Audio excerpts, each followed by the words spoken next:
ज़्यादा इजी तो नहीं थे ना?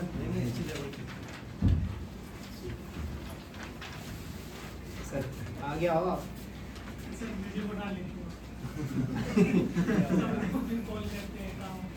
अच्छा ठीक है कोई नहीं। बाकी ठीक था ना प्रश्न का लेवल? तो ऐसे इजी ऐसे नहीं लगा कि इजीली कर लोगे बस, है ना? ठीक है। डेट आ गई आपके मेंस की, देख ली सबने? प्रीलिम्स भी बढ़ गई डेट, है ना? कितने दिन के लिए बढ़ गई? मेंस की भी पता लग गई। तो अब क्या करना है?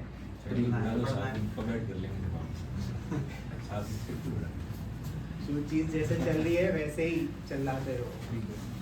बीच में टाइम मिलेगा तो फिर तैयारी कर लेना मेंस के लिए, ऐसा नहीं है। लेकिन जो शेड्यूल है उसके अकॉर्डिंगली एटलीस्ट एक बार तो ढंग से पढ़ लोगे ना। दोबारा रिवीजन कर लेना अपने से, वो कोई दिक्कत नहीं होगी। बाकी सोशियोलॉजी में नोट्स वगैरह सब पढ़ रहे हो? ठीक है। पहला प्रश्न क्या पूछा है? कास्ट जो है वो डिसअपीयर्ड नहीं हुई है ना? किसके कॉन्टेक्स्ट में बताना है? अर्बन कॉन्टेक्स्ट में। सबसे पहले तो ये बताओ आप में से कोई कास्ट होती क्या है?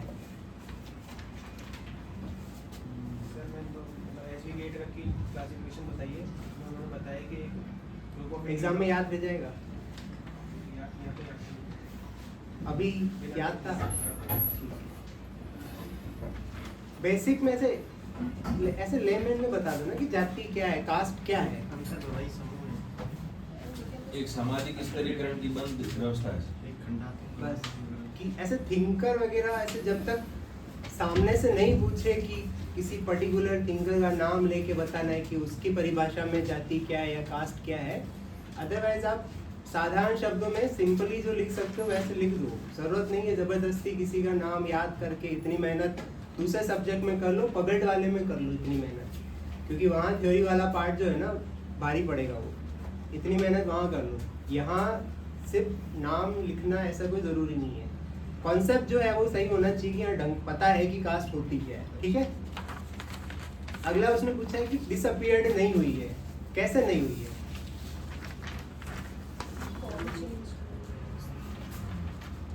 पहले रिचुअल हायरार्किकल थी जाति का राजनीति का दबाव समूह, matrimony, vote bank, social media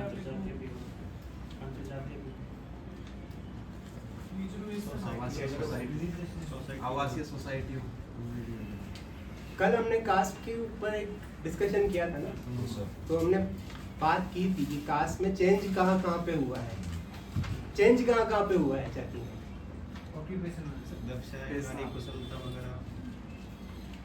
in general ये सारी बातें तो आप बता रहे हो ना, लेकिन इसने आगे स्पेशली मेंशन किया है कि अर्बन कॉन्टेक्स्ट में बात करनी। शहरी क्षेत्र में जाति जो है, अर्बन कॉन्टेक्स्ट में जाति जो है वो कहाँ है वो बताना है। ऑक्यूपेशन वगैरह ये सारी चीज़ें ठीक है, लेकिन जब एग्जाम में आपको यहाँ लिखना है तो यहाँ क्या लिखोगे? मैट्रिमोनियल साइट्स पे जो फिल्टर्स होते हैं वो कास्ट बेस्ड होते हैं, डेटिंग एप्स। ठीक है, तो शादी मैरिज को लेके अभी भी कास्ट जो है अर्बन शहरों में भी अभी भी जाति का रिलेवेंस जो है वो मैरिज में बना हुआ है ना।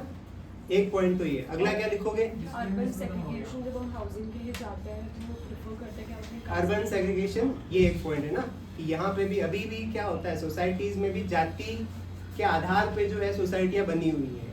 ये पर्टिकुलर सोसाइटी जो है इस कम्युनिटी की है या ये पर्टिकुलर सोसाइटी में, खासकर में रिलीजियस कॉन्टेक्स्ट में इसको ज़्यादा देखते हैं हम लोग। ठीक है। दूसरा क्या है, तीसरा क्या होगा पॉइंट? श्रम का विभाजन अभी भी है।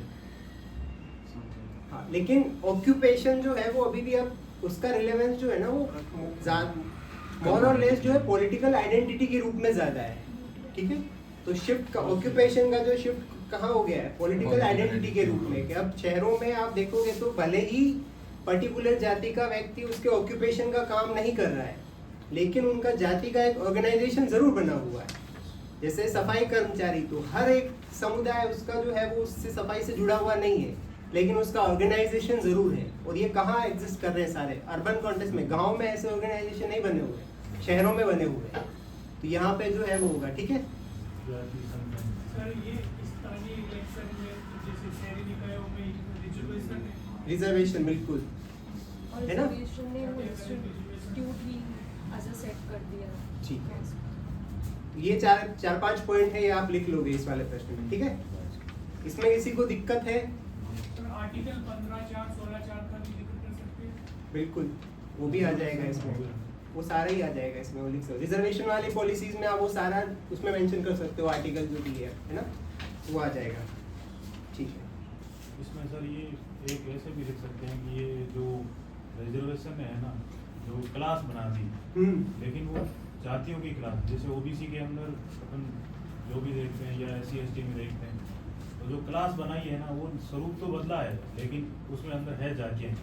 ठीक है, वो तो फिर हम लोग आगे जब डिस्कस करेंगे ना तो उसमें आ जाएगा। जैसे श्रीनिवास का जब डोमिनेंट कास्ट का आप देखते हो तो उसमें भी ये चीज़ जो है आप पढ़ोगे, वहाँ पे भी आएगी। ठीक है, ये वाला हो गया। अगला जो है वो क्या है, वो भी कास्ट से ही पूछा है, सेक्युलराइजेशन ऑफ कास्ट पूछा है। ये हमने कल भी डिस्कस किया था ना, है ना? हाँ, तो इसमें क्या लिखा है आपने?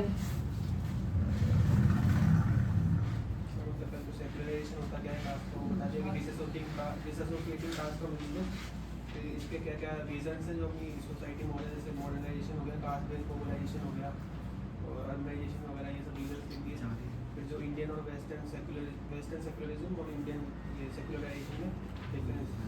तो इंडियन में वाला तो ये है कि कास्ट और रिलीजन में फोकस है मेन, तो ये वेस्टर्न वाला ये है कि वो रिलीजन और स्टेट के सेपरेशन में फोकस है। ठीक है, सेक्युलरिज्म का। और इसकी इंडियन वाले की वैल्यूज मेनली वेस्टर्नाइजेशन, अर्बनाइजेशन, इन चीज़ों की वजह से हो रहा है। वो मेनली रेशनल थिंकिंग रहने से वगैरह इनकी वजह से वहाँ पे सेक्युलरिज्म का इमरजेंसी होता है। यहाँ पे ना प्रश्न को पढ़ो, उसमें लिखा है, उसने discuss the process of secularisation, है ना? धर्मनिरपेक्षीकरण की प्रक्रिया पूछी है उसने, प्रोसेस पूछा है। प्रोसेस क्या है? डेफिनेशन तो आपने सही लिखी है, बाकी जो ये वाला पार्ट तो सब भी लिख लोगे आपकी। वेस्टर्न सेक्युलराइजेशन से इंडिया वाला कैसे अलग है, ये तो सब नहीं पढ़ रखा है, मतलब, है ना? First of all, it is top down. It is going from people in the upper hierarchy towards the lower hierarchy. First, they had got secularized, and then the people in the lower hierarchy and being secularized by this process.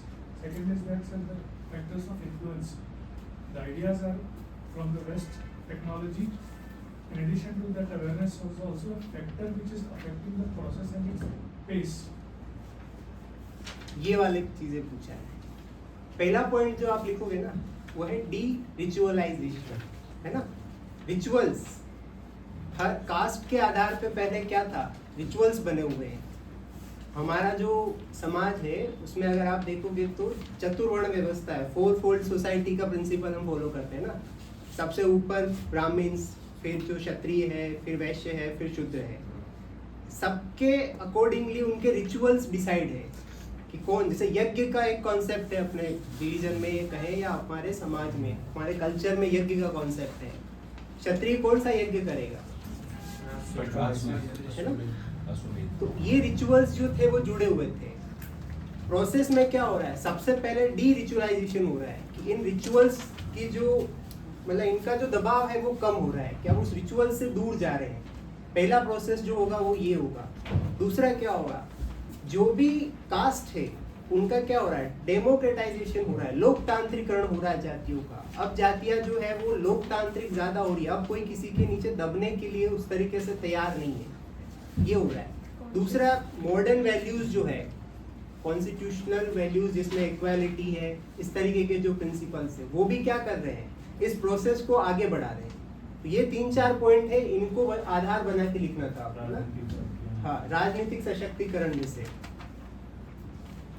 ये वाला जो बिंदु है वो लिखने थे आपको इसमें। प्रोसेस में ये पूछा था, बाकी जो वेस्टर्न सेक्युलराइजेशन से कैसे डिफरेंट है ये आपने लिखा है, सबने ही सब बढ़िया लिखा होगा इसमें, ये तो आप सब पढ़ते हो। सर, जो आपने प्रोसेस ऑफ सेक्युलराइजेशन की बात करी तो उसको हम इस तरीके से लिख सकते हैं। फर्स्ट होता है interaction due to social, legal और जो भी आपका चेंजेस होंगे, जिसमें हम एग्जांपल भी डाल सकते हैं कि अर्बन सेटिंग, सिटी अब डेवलप हो रही है तो वहाँ पे हो जाएगा। फिर होगा सेंसिटाइजेशन, क्योंकि जब तक लोअर कास्ट अपनी आइडेंटिटी क्लेम नहीं करेगा, अपलिफ्टमेंट नहीं करेगा तो नहीं होगा। उसके बाद आ जाएगा पॉलिटिसाइजेशन ऑफ कास्ट, जिसमें न्यू आपके आइडियाज़ आ रहे हैं उनके क्योंकि हमारे को लेके जाना रिलीजियस से पॉलिटिकल की तरफ। फिर उसके बाद हम डिरिचुअलाइजेशन के साथ साथ ही होता है, ये तीनों प्रोसेस साथ साथ ही साथ ही हो रहे हैं। और अगर ये सब हो जाएगा तो वो प्रोसेस पूरी हो जाएगी। ठीक। एक सर विसंस्कृतिकरण कुछ जातियाँ जो है निम्न जाति के ये अभी हम बाद में भी पॉइंट लिखवा दूंगा मैं आपको, डिस्कस कर ले हम लोग बाद में। आर्टिकल समराइज डाल सकते हैं, क्या कहते हो? लिख सकते हो उसमें। अभी बाकी मैं पॉइंट्स जो है वो आपको लिखवा दूंगा कि 4-5 पॉइंट है वो आप मेंशन कर लेना, उसमें अंदर दो चार पॉइंट लिख लेना तो आपका एक पूरा टॉपिक कवर हो जाएगा। ठीक है, अगला जो है वो धर्म के बारे में था कि धर्म कैसे जो है वो बैलेंस करता है राइट्स और ड्यूटीज जो है वो, है ना, ये वाला था। इसमें क्या लिखा है? धर्म की परिभाषा लिखी है। क्या लिखा है धर्म की परिभाषा? भारतीय समाज में धर्म का अर्थ पूजा पाठ अनुष्ठान ही नहीं अपितु कर्तव्य की अवधारणा न्याय और सामाजिक उत्तरदायित्व की भावना से भी है। ठीक है, फिर इसका जो पॉजिटिव एस्पेक्ट है और नेगेटिव दोनों बताएं। पॉजिटिव में क्या बताया? वसुधैव कुटुंबकम, प्राकृतिक न्याय की अवधारणा, पर्यावरण में प्राकृतिक संतुलन। प्रश्न पढ़ो, प्रश्न में क्या पूछा है उसने? Critically examine the role of dharma in balancing rights and duty in Indian society, ये पूछा है उसने, है ना। धर्म का रोल जो है वो कर्तव्य और अधिकारों के संतुलन बनाने में कैसे है, बैलेंसिंग कैसे कर रहा है धर्म, ये पूछा है उसने। धर्म का पॉजिटिव और नेगेटिव्स नहीं पूछे। नॉलेज है लेकिन प्रश्न तो पढ़ लो कि क्या पूछ रहा है ना। आपने क्या लिखा? एक्चुअली सर इसको लिखना तो उस साइड था, लेकिन लिखा मैंने भी गलत है। लिखना उसमें ये निष्काम और उस साइड गीता के उपदेश में मतलब निष्काम का सिद्धांत दिया हुआ है, राजा का जो कर्तव्य दिया हुआ है कि प्रजा की रक्षा करना, लिखना तो उस साइड। ठीक है, क्या लिखा? सर बेसिक लिखा है कि प्रमोट करता है ड्यूटी ओवर राइट्स, उसमें फंडामेंटल ड्यूटी का एग्जांपल दे दिया 51 है। वैसे सोशल ऑर्डर मेंटेन करता है, ठीक है। लिखा था। सर सबसे पहले तो मैंने पीवी काने अपने जो dharma is not merely religion but a comprehensive code of ethical conduct, जो कि सोशल स्ट्रक्चर स्टेबिलिटी को अपोज करता है। अब इसमें बैलेंस कर रहे हैं हम राइट और ड्यूटीज़ को। तो पहले हम बात कर रहे हैं क्योंकि पहले हम पॉजिटिव एंड क्रिटिकल इसका एनालिसिस मतलब क्रिटिसिज्म दे रहे हैं। तो पहला है कि कॉरस्पॉन्डेंस देता है राइट और ड्यूटी का, तो पॉइंट डिसाइड करता है कि every person in society has his corresponding duties and right. Second देता है फिक्स अकाउंटेबिलिटी देता है, जो person is accountable for his duty and once duty is another's right. अगर अपनी आप ड्यूटी फुलफिल नहीं करोगे कि इंटरकनेक्टेड सोसाइटी। और ये नेसेसिटी कैटलिस्ट देता है जिससे सोसाइटी आगे बढ़ती रहे। और इसमें एक सोशल डिटरेंस का भी फैक्टर है कि अगर आप अपनी ड्यूटी फॉलो नहीं करते हो तो आप पे डिटरेंस दिया हुआ है, धर्म में ही डिटरेंस होता है। अब हम क्रिटिसिज्म की बात करें तो इसमें ज़्यादा एम्फेसिस है ड्यूटी के ऊपर अदर देन राइट। और जब दूसरा इंडियन कॉन्टेक्स्ट में क्या कलेक्टिविज्म पे ज़्यादा ध्यान है, जाके इंडिविजुअल राइट्स पे नहीं जाता। और ड्यूटी इससे बर्डन हो जाती है और एक इम्बैलेंस भी है क्योंकि अपर क्लास और लोअर क्लास में भी इसमें इम्बैलेंस है। अगर हम इंडियन सोसाइटी और वेस्टर्न सोसाइटी की बात करें तो हमारे सोसाइटी में ज़्यादा बल या प्रेशर किस चीज़ के ऊपर है, राइट्स या ड्यूटीज़ के ऊपर? वेस्टर्न में किस पे है? है ना, वहाँ इंडिविजुअल राइट्स पे ज़्यादा जोर है, हमारे यहाँ किस पे है? ड्यूटीज़ पे। ठीक है, क्रिटिकली एग्जामिन, इसमें क्या लिखोगे? कुछ क्रिटिक्स भी तो बताओगे ना, बैलेंस तो कर रहा है लेकिन कुछ इसके कुछ नेगेटिव्स भी होंगे। क्या हो सकता है? हमारे यहाँ धर्म का प्रिंसिपल क्या कहता है कि हर सोसाइटी के हर एक ग्रुप के लिए कुछ ड्यूटीज बनी हुई है, वही उसकी ड्यूटी है, वही उसको करना है। स्वधर्म गीता में भी पढ़ते हैं। स्वधर्म का कॉन्सेप्ट क्या है? अगर वर्ण व्यवस्था के हिसाब से देखें तो शूद्र है, उसका स्वधर्म क्या है? बाकी वर्णों की सेवा करना। सामाजिक तो कहीं ना कहीं धर्म का जो कॉन्सेप्ट है वो क्या कर सकता है, जो सोशल हायरार्की जो बनी हुई है उसको कहीं ना कहीं बने रहने देगा, है ना। एक क्रिटिसिज्म तो ये हो सकता है। दूसरा क्रिटिसिज्म क्या हो सकता है? उस हायरार्की की वजह से किसी न किसी का शोषण भी तो हो सकता है। ऑपरेशन जो है उसको भी जो है जस्टिफाई कर सकते हैं लोग। इसको 50 शब्द में लिखना है, महिलाओं को शामिल ही नहीं किया इसमें। हाँ। completely। तीसरा जो है पॉइंट वो क्या लिख सकते हो? व्याख्या कौन करेगा, क्या धर्म है? सब्जेक्टिव इंटरप्रिटेशन है, मेरे हिसाब से मेरा धर्म मैं डिसाइड कर सकता हूँ कि क्या होगा। तो कोई क्लियर कट ऐसे डेफिनेशन नहीं है कि धर्म जो है वो क्या होगा। तो सब्जेक्टिव इंटरप्रिटेशन, एक वर्ड है ये तीन वर्ड अगर लिखोगे, इसमें एक एक लाइन में लिखोगे तो आपका क्रिटिकली एग्जामिन जो है वो हो गया। ठीक है, ये तो आज के 3 प्रश्न वाला काम हो गया। अब कुछ पॉइंट मैं बता देता हूँ, वो आप लिख लो, वो आपके वैल्यू एडिशन में काम आ जाएंगे।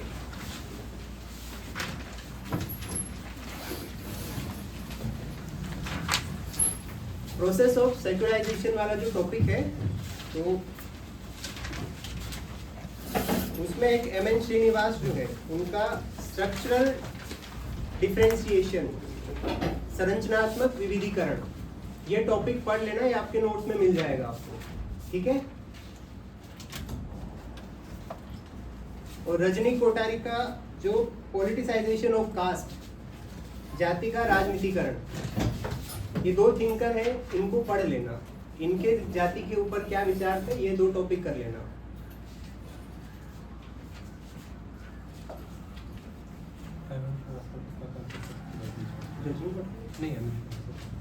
स्ट्रक्चरल डिफरेंशिएशन, जब प्रोसेस की बात होगी तो उसमें 4-5 पॉइंट है, वो लिख लेना सीधे। मैं पहला पॉइंट लिखो, डी रिचुअलाइजेशन या आनुष्ठानिक प्रवृत्ति में कमी, आनुष्ठानिक प्रवृत्ति में कमी, डी रिचुअलाइजेशन या अनुष्ठानिक प्रवृत्ति में कमी, जो अनुष्ठान वगैरह जो थे उसमें कमी आ गई। ठीक है, इसके अंदर 2-3 पॉइंट होंगे। पहला लिख लो, decline of purity and pollution, शुद्धता और अशुद्धता का कमजोर होना। हाँ, पवित्र और प्रदूषण वो यूज कर लो, ज्यादा बेहतर तो वही है हिंदी में, वो यूज कर लेना। ठीक है, उसके अलावा दूसरा जो है इसमें वो है ऑक्यूपेशनल डिसएसोसिएशन, पेशेगत अलगाव या जो परंपरागत पेशा था उससे दूरी। ये पहले जो डी रिचुअलाइजेशन था उसके अंदर ये 2 पॉइंट है। ठीक है, अगला जो है दूसरा, राजनीतिक और लोकतांत्रिक लामबंदी, पॉलिटिसाइजेशन एंड डेमोक्रेटिक मोबिलाइजेशन।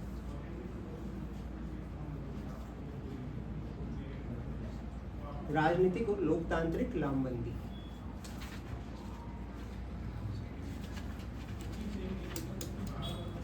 तीसरा पॉइंट लिखो, shift from status to power. पहले जो कास्ट थी वो क्या थी, स्टेटस का सिंबल थी। अब जो है जाति ऑर्गेनाइजेशन बन के क्या हो रही है, सत्ता प्राप्त करने। राजनीति का जो जाति है उसका राजनीतिकरण हो रहा है। किसके लिए हो रहा है ना, ऑर्गेनाइज। सारी जातियां नॉर्मली देखा गया है ना, वोट करते टाइम क्या देखते हैं कि भाई जाति का कैंडिडेट है उसको वोट हो रहा है। चौथा पॉइंट लिखो, कास्ट कॉन्शियसनेस, जातीय जागरूकता। इसके साथ में एक जजमानी सिस्टम जो है वो भी पढ़ लेना। ठीक है, और 5वां पॉइंट लिख लो, अर्बनाइजेशन एंड इंडस्ट्रियलाइजेशन, शहरीकरण एवं औद्योगिकरण। ठीक है, तो जब आपसे प्रोसेस है तो ये 4-5 पॉइंट है प्रोसेस के, इनको पढ़ लेना, इनका सिनॉप्सिस बना लेना। जब लिखना हो प्रोसेस तो ये 4-5 पॉइंट लिखने हैं आपको। ठीक है, धर्म वाला जो है उसमें 4-5 धर्म के जो परिभाषाएं तो आपने पढ़ रखी है, धर्म क्या है वगैरह वो से ना, वो सब आपने पढ़ रखा है। सिर्फ मैं नाम बता देता हूँ, इनके बारे में थोड़ा थोड़ा पढ़ लेना। जैसे आश्रम धर्म सिलेबस में है, उसको पढ़ लेना। वर्ण धर्म भी है अपने, है ना, उसको पढ़ लेना। मानव धर्म, कुल धर्म, आपकी जो ड्यूटीज है वो सिर्फ और सिर्फ अपने प्रति नहीं है कि आपका धर्म क्या है, आपके कुल की मर्यादाएं बनी हुई है। आपका कुल है, उसका भी एक धर्म है, उसका पालन भी जरूरी है। उसके बाद है युग धर्म। हिंदुइज्म में धर्म जो है वो युग के हिसाब, टाइम के हिसाब से भी चेंज होता है, वो वाला कॉन्सेप्ट है, उसको भी पढ़ लेना। राजधर्म और आपद धर्म। आपद धर्म कहाँ पढ़ते हैं हम लोग? गीता में। वैसे गीता के अंदर है या महाभारत में? महाभारत में है। एग्जैक्टली गीता के अंदर नहीं है आपद धर्म, महाभारत में। ठीक है, ये पढ़ लेना। बाकी प्रोसेस, रोल ऑफ वगैरह वो आपने पढ़ ही रखा है धर्म का। ठीक है, ये हो गया। कल जो है आपका कल नहीं है, परसों है टेस्ट, तो कल जो नया चैप्टर जो जुड़ा है वो हम डिस्कस करेंगे शाम को, ठीक है? तो उसको पढ़ के आना, बाकी पॉइंट्स में लिखवा दूंगा 2-4, तो उसके बेसिस पे सिनॉप्सिस बना लेना, ठीक है?